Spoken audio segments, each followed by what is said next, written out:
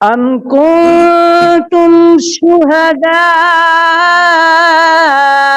إذ حضر يعقوب الموت